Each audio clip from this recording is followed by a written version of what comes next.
welcome back to Seek the Seekers.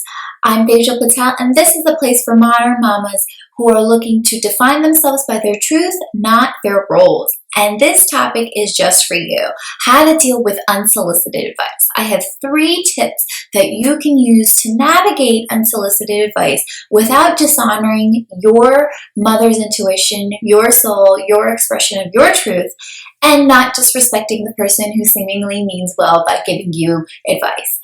Any new mom can attest that there is advice thrown at you from in-laws, from parents, siblings, friends, and even strangers feel like they have the right to just give you an opinion on how you should parent your child. I don't believe in any one parenting style. Your child came to you for a specific reason, and you have the tools and ability and the expertise to raise your child and to fit their needs. So don't just blindly listen to what other people say, because you have the wisdom within you to raise your child. And I found that when I just listened to unsolicited advice, and the advice that I was given is say, thank you, next time I'll consider that, or I'll try that next time. I wasn't honoring my soul. I was just deferring to what people were saying. And I needed to find a way that honored myself. And you know what? I can't get rid of unsolicited advice, though I hate it with a passion and it drives me nuts. I needed to find a way to just deal with it. So these 3 tips will help you, and they've helped me navigate through this uncomfortable territory. First tip is shifting your breath pattern. I use the Kundalini breath pattern to help you cool your mind in a heated conversation. And unsolicited advice, sometimes if you react or you get defensive, can turn into a heated conversation. So the breath pattern that you want to shift to is taking a deep inhale through your mouth and exhaling out through your nose. And you're going to shift that breath pattern, create that anchor whenever you feel like, like your heart is racing, or you want to just spurt something out and stop that person. Stop yourself.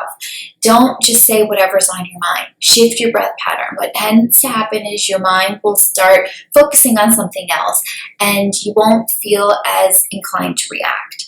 The second thing that you want to do in the moment when someone's giving you unsolicited advice is remember that you have to keep your power.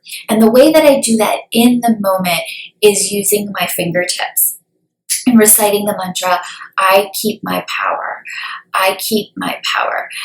Anytime you engage in a conversation that is not for your highest good, when you're reactive, angry, impulsive, you're giving your power away to someone else. And you can never really be in your highest self or your highest truth and communicating from a place of understanding, love, and kindness when you're in that reactive mode.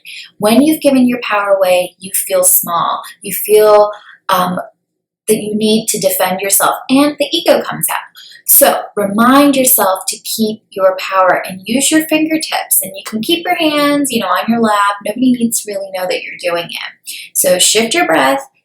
Remember to keep your power, so use your fingertips to help create that anchor. And the third thing is, how are you going to respond to unsolicited advice? And I really remind myself that participation in a conversation is my choice. Just because someone is saying something to me doesn't mean that I need to give an explanation or reaction or to defend myself. So what I do is I listen to what people have to say. I smile, and sometimes that's enough. If they want a response back from me, I'll just say, oh, that's interesting, or I didn't know that. Don't have to say that you're going to try their advice or that you're going to listen to them. Just say, that's interesting, or thank you, and walk away when you find that it is appropriate. And I find that when I don't engage and I remember to keep my power and to keep my calm and my center, that I'm not affected by unsolicited advice. What people say doesn't affect me because I don't allow it to affect me. So I certainly hope this serves you well. And until next time, Sat Nam. Bye.